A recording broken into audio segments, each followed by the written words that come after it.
The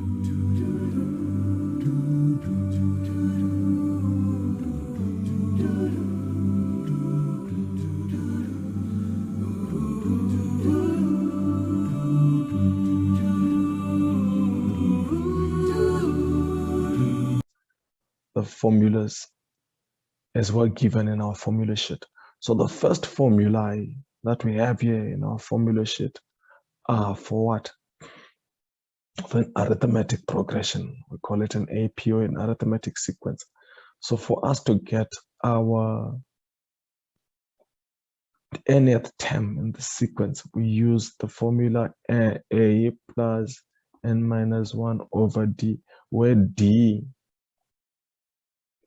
A is the first term of the sequence, first term of series or sequence, and then our D is the common difference, which is common difference. What is the common difference? The common difference, we find it when we subtract T from Tn minus 1, we get what we call our common difference. So this is the first formula that we will have to predict the next terms or the nth term in the sequence. And then lastly, we've got the summation. The summation formula. The summation formula is simply adding up the first n terms. And our formula that we have is what? N over 2 over 2a plus n minus 1 d close bracket. Again, n is the number of terms in the sequence, so that is what the n stands for. And then the other values are all the same. A is your first term, D is your common difference. So these are the formulae that we have, that we apply when we have identified our arithmetic progression. And we said we identify our arithmetic progression by checking the first difference.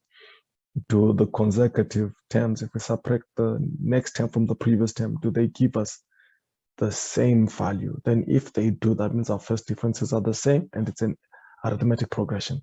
Hence, we use this formula that we have been given.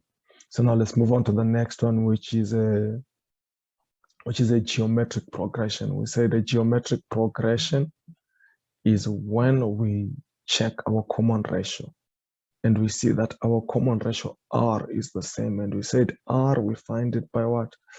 By dividing our what? Our terms. By dividing our what? Our consecutive terms. So if we divide the next term from the previous term, then we get a common ratio. So if that is the same, then we are now dealing with what we call a geometric progression. This is the formula that we use for geometric progression. So it's important that we take note of the first one if we want to get the next term, which is the what? The nth term. The nth term, we find it by using this following formula, where again A is the first term, is equal to what? First term of the sequence, and then n is the number of terms. What a number of what? Number of terms that we're looking into. So this is the formula that we use to calculate our what? Our nth term. And then now for the summation or the sum of the first n terms of the sequence, we apply this formula Sn, where Sn is the what? The sum of the first n terms. It is a open bracket Rn minus 1 close bracket all over R minus 1, provided that R is not equal to what? To 1. Again, A is the same thing. The first term, R is our common ratio, minus 1. And Sn is the sum of the first n terms. So this is how we will deal with our geometric progression. But now there comes a time when we have a particular condition for R, when our R is greater than -1 but less than 1. We call this a converging sequence. That's what we call a converging sequence or series.